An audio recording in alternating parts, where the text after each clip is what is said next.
Hello students, आज की इस वीडियो में हम जानेंगे the road not taken written by Robert Frost. Question answer class 9th। जी हाँ, जो पोएम आपने पढ़ी है द रोड नॉट टेकन, सड़क जिसका चुनाव नहीं किया गया, ये वह रास्ता जिसको चुना नहीं गया, यही इस पोएम का टाइटल है। इसको कंपोज किया है रॉबर्ट फ्रॉस्ट ने। रॉबर्ट फ्रॉस्ट जो एक अमेरिकन पोएट हैं, जैसा कि मैं पिछली वीडियो में आपको बता चुका हूं। उन्होंने हमेशा जीवन में घटित होने वाले अपने छोटे छोटे अनुभव को पोएटिक स्टाइल में लिखा है, तो वो मैं आपको वीडियो में सब कुछ बता चुका हूं। चलते हैं थिंकिंग अबाउट द पोएम। जो आपकी पोएम है उसको सोचते हुए आपको प्रश्नों के उत्तर लिखने हैं। तो इस वीडियो में हम जानेंगे किस प्रकार से पूरी पोएम के क्वेश्चन आंसर आपको सॉल्व करने हैं। जैसा कि इस वीडियो में ये सॉल्व किए गए हैं, आपको भी ऐसे ही सॉल्व करने हैं। Question 1, where does the travel find himself? Traveller माने यात्री, फाइंड माने पाता है, हिमसेल्फ माने अपने आप को, यानी यात्री अपने आप को कहाँ पाता है। प्रश्न समझ में आ गया। सेकंड क्वेश्चन पूछा गया है इसी में, what problem does he face? वह किस समस्या का सामना करता है? अगर आपने पोएम को ध्यान से पढ़ा है, वीडियो को देखा है, तो आंसर इस प्रकार से होगा, the traveller finds himself in a yellow would. एक पतझड़ के जंगल में कवि अपने आप को पाता है। एट अ पॉइंट, एक ऐसे स्थान पर या एक ऐसे बिंदु पर, वेयर टू रोड, ये ध्यान दें, वेयर टू रोड्स डाइवर्ज, जहां पर दो सड़कें विभाजित होती हैं, यानी एक सड़क दो रास्तों पर विभाजित हो जाती है। ये आपको पहले प्रश्न का आंसर हो गया है। ठीक है, आपने देख लिया। अगर अभी तक आपने उस वीडियो को नहीं देखा है तो वीडियो को देख लीजिए। सेकंड क्वेश्चन का answer, his problem is to decide, उसकी समस्या है यह विचार करना या निर्णय करना, on which road he should walk, उसे किस सड़क पर जाना चाहिए। ठीक है, जब वो एक ऐसी सड़क पर आ जाता है जो दो सड़कों में विभाजित हो जाती है, तो उसके सामने एक समस्या खड़ी हो जाती है कि उसको किस सड़क पर जाना है। यही प्रॉब्लम यहाँ पर डिस्कस की गई है। उसको डिसाइड करना मुश्किल हो जाता है कि वो कौन से सड़क को चुने, कौन से सड़क का चुनाव करे। Question, discuss what these phrases mean to you. आपको नीचे जो फ्रेजेस दी गई हैं उनके विषय में बताना है कि उनका क्या अर्थ है। फर्स्ट है अ yellow would. A yellow would किसे कहते हैं ये मैं आपको वीडियो में बता भी चुका हूं, और यहाँ पर भी मैं आपको क्लियर कर देता हूँ। पतझड़ के मौसम का वो जंगल जो पीला पीला दिखाई देता है, उसको अ येलो वुड कहते हैं। तो एक तो आपको इसका मीनिंग लिखना है, दूसरे आगे बढ़ना है। Discuss what these phrases mean to you a yellow wood, तो इसको हम इस तरीके से बताएंगे, yellow wood refers to the forest in the season of autumn. देखिए, पतझड़ के मौसम का जो जंगल होता है वो येलो वुड कहलाता है। क्यों कहलाता है? क्योंकि पतझड़ के मौसम में सारी पत्तियां पीली पड़ जाती हैं, पूरा जंगल पीला पीला दिखाई देता है, हरियाली समाप्त हो जाती है। When leaves became yellow, देखिए पतझड़ का जो जंगल होता है वो तब होता है जब सारी पत्तियां पीली पड़ जाती हैं। It represents a world full of ageing people, जो प्रौढ़ से वृद्धावस्था की ओर बढ़ते हुए लोग होते हैं, यह उनके संदर्भ में भी है, क्योंकि वो अपनी उम्र को पूरी कर रहे होते हैं, वो पक रहे होते हैं। तो इसलिए इस प्रकार से आप इसके मीनिंग को लिख सकते हैं। समझकर आपको लिखना है, एज इट इज कॉपी में नोट करना है। सेकंड है, it was grassy and wanted wear. Grassy माने देखिए घास से भरी हुई थी, इट माने यह, इट यहाँ किसके संदर्भ में है? रोड के। एंड वांटेड वेयर, और वो चाहती थी कि कोई उसके ऊपर चले, मतलब रास्ता ये समझ रहा था कि कोई उसको यूज़ करे। तो इसका आंसर इस प्रकार से होगा, it means that the road was less used. इसका मतलब है कि सड़क का इस्तेमाल कम किया गया था। ओके, लेस यूज्ड, कम इस्तेमाल में लाई गई थी। So it had a lot of grass on it, इसलिए उसके ऊपर बहुत ज़्यादा घास जमी हुई थी। समझ में आया? It had to be walked out by people, इस पर ज़्यादा लोग नहीं चले थे।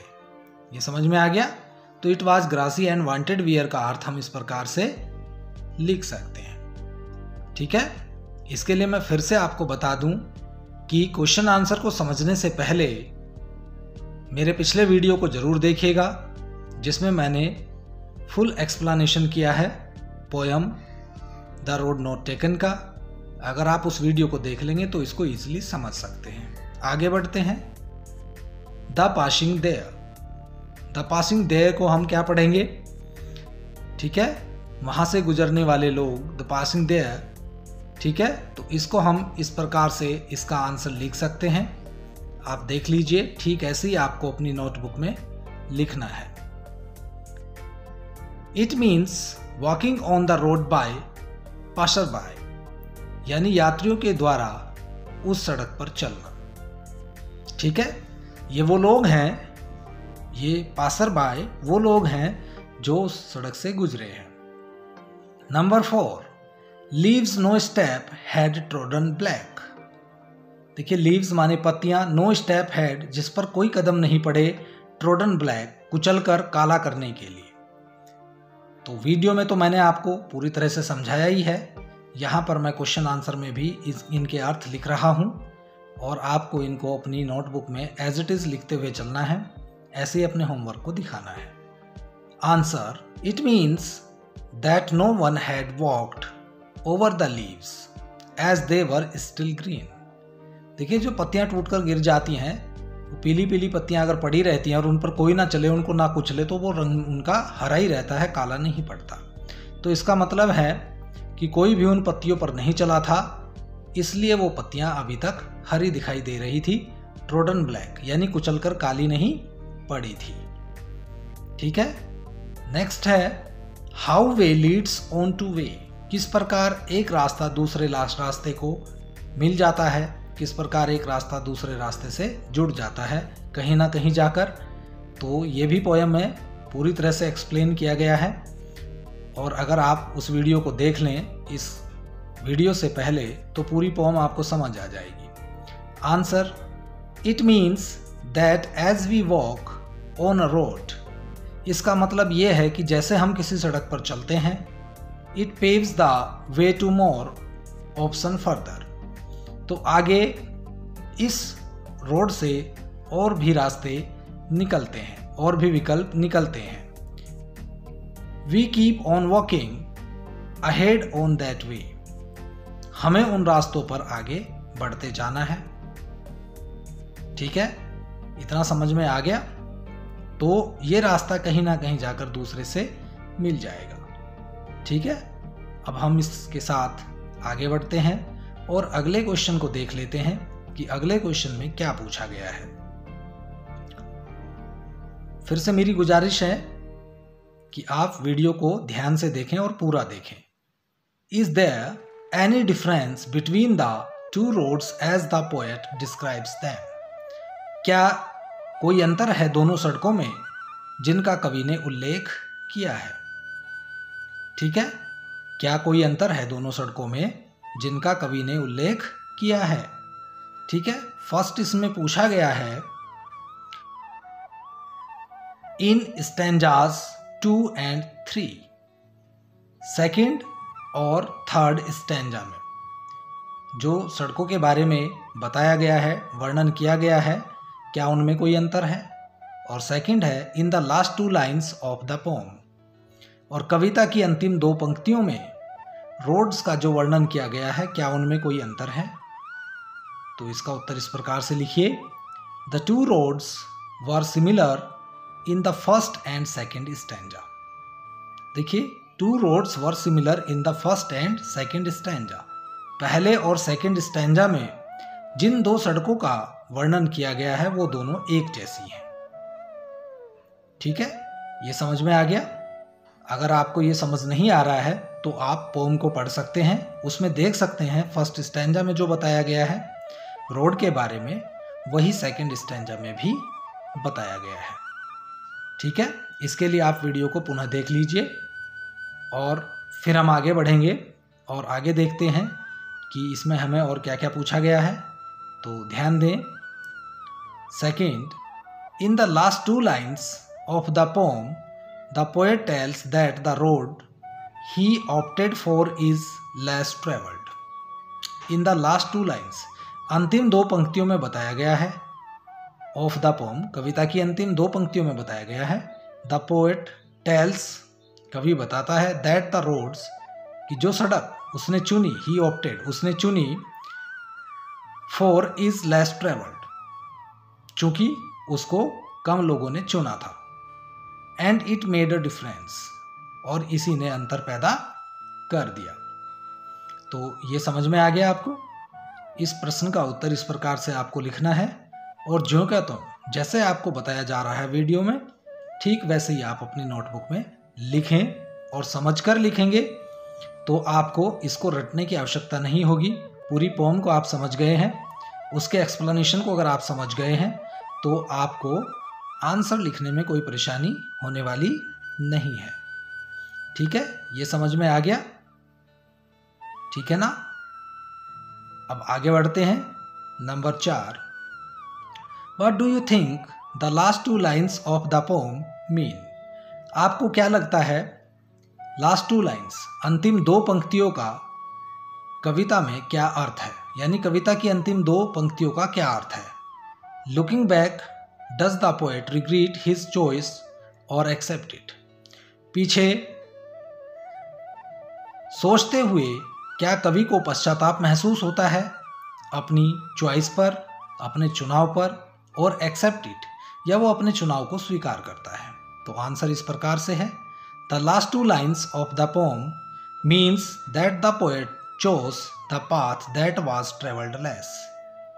कविता की अंतिम 2 पंक्तियों का अर्थ है कि कवि उस रास्ते को चुनता है जिस पर बहुत कम लोग चले थे, जो ज़्यादा प्रयोग में नहीं लाया गया था। Years after he says, कई वर्षों के बाद वो कहता है, that the path he had chose made a difference in his life, कि जो रास्ता उसने चुना उसने उसके जीवन में एक अंतर पैदा कर दिया। ठीक है, समझ में आ गया। एक बार फिर से देख लीजिए। जो पूछा गया है कि वो रिग्रेट फील करता है या अपनी चॉइस को एक्सेप्ट कर लेता है, तो उसी के बारे में ये आंसर है। वो कहता है जो रास्ता उसने चुना उसने उसके जीवन में एक बड़ा अंतर पैदा कर दिया। ठीक है, नेक्स्ट पर आगे देख लेते हैं। फर्स्ट है, have you ever had to make a difficult choice. क्या आपको कभी कोई कठिन फैसला करना पड़ा है या कोई कठिन चुनाव करना पड़ा है। डिफिकल्ट चॉइस, कठिन चुनाव। और do you think you will have difficult choices to make. क्या आपको लगता है कि चुनाव करना कठिन होता है। आप देख लीजिए, चॉइसेस टू मेक यानी चुनाव करना कठिन होता है। क्या आपको ऐसा लगता है। How will you make the choice, आप कैसे चुनाव करोगे। फॉर व्हाट रीजन्स, मतलब किन कारणों से आप किसी चीज़ को चुनोगे, उनका यहाँ पर आपको डिस्क्रिप्शन देना है, वर्णन करना है, उनको यहाँ पर आपको डिस्क्राइब करना है। ठीक है, यदि आपको ये प्रश्न समझ में आ गया होगा तो इसका आंसर देने में आपको कोई दिक्कत नहीं होगी। प्रश्न थोड़ा बड़ा लग रहा है, लॉन्ग आंसर टाइप क्वेश्चन है, लेकिन आप इसको ईजिली लिख सकते हैं। किस प्रकार से लिखना है देखिए, आपके सामने मैं इसका आंसर बता रहा हूँ। I have not ever had to make a difficult choice yet. ठीक है, I have not ever had to make a difficult choice yet. अभी तक मुझे कोई कठिन चुनाव करने का मौका नहीं मिला है या मैंने कोई कठिन चुनाव नहीं किया है। बट आई थिंक, लेकिन मुझे लगता है, the decision should be taken after considering all the pros and cons of the situation. किसी भी स्थिति के लाभ और हानि को अच्छी तरह से विचार करने के बाद ही हमें कोई फैसला लेना चाहिए। ठीक है, जो कोई परिस्थिति हमारे सामने होती है उसको अच्छी तरह से समझकर यह देखभाल करके कि किसमें हमारा नुकसान है और किसमें हमारा फायदा है, हमको तब डिसीजन लेना चाहिए। ठीक है, next question, after you have made a choice do you always think about what might have been और do you accept the reality. जब आपने कोई फैसला लिया हो, कोई चुनाव किया हो, तो क्या आपको हमेशा लगता है कि क्या हुआ होगा या क्या होता, और क्या आप जो वास्तविकता है उसको एक्सेप्ट कर लेते हैं? तो इस प्रश्न का आंसर आपको इस प्रकार से लिखना है, one should live in the present and not in the past. सभी को वर्तमान में जीना चाहिए, ना कि भूतकाल में। समझ में आ गया? आपके भूतकाल में जो घटना घट चुकी है उसको याद कर करके आपको परेशान नहीं होना चाहिए। क्लियर हो गया? बहुत से पास्ट में गुजरी हुई चीज़ों को लेकर बैठे रहते हैं, रोते रहते हैं, दुख प्रकट करते रहते हैं, उससे कुछ होने जाने वाला नहीं होता। ठीक है, जो बीत गया वो बीत गया। One must not feel nervous and get dejected in the trying circumstances. देखिए, परिस्थितियों के कारण आपको कभी भी नर्वस नहीं होना चाहिए, आपको दुखी नहीं होना चाहिए। इस चीज़ पर ध्यान दें, परिस्थितियाँ कुछ भी हों, आपको दुखी नहीं होना चाहिए, परेशान नहीं होना चाहिए। ओके, क्योंकि ये सब किस्मत से हो रहा होता है जो आपने फैसला कर लिया है। ऑन सम इंस्टांसेस, कुछ उदाहरणों से, one needs to be confident about the choice he she makes. देखिए, आवश्यकता होती है आपको कॉन्फिडेंट रहने की जब आप कोई चॉइस करते हैं। वीडियो को देखने के लिए आपका धन्यवाद। Thank you so much.